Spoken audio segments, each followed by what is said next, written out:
This is my #1 pick for best book I read last year. It's called Scythe by Neal Shusterman. Scythe is a futuristic story set in a world where there's no hunger, disease, or war.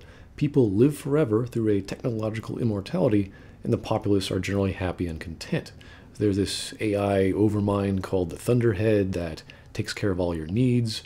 However, the issue becomes one of overpopulation, and thus there's a group of people called Scythes who randomly kill people to keep our numbers in check.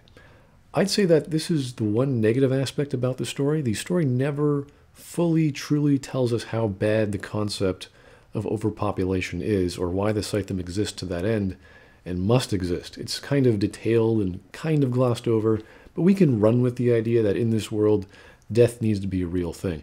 And that's really the only thing that I saw was lacking in the story.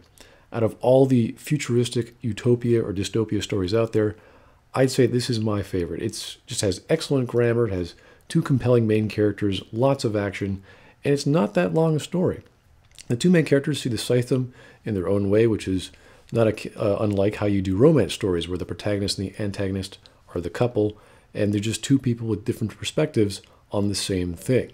It even has a mass audience appeal, greater than, let's say, the Hunger Games has, as the book won the Michael L. Prince Award in 2017 for teenage novels. It's mature enough that it can be read by adults as well, though.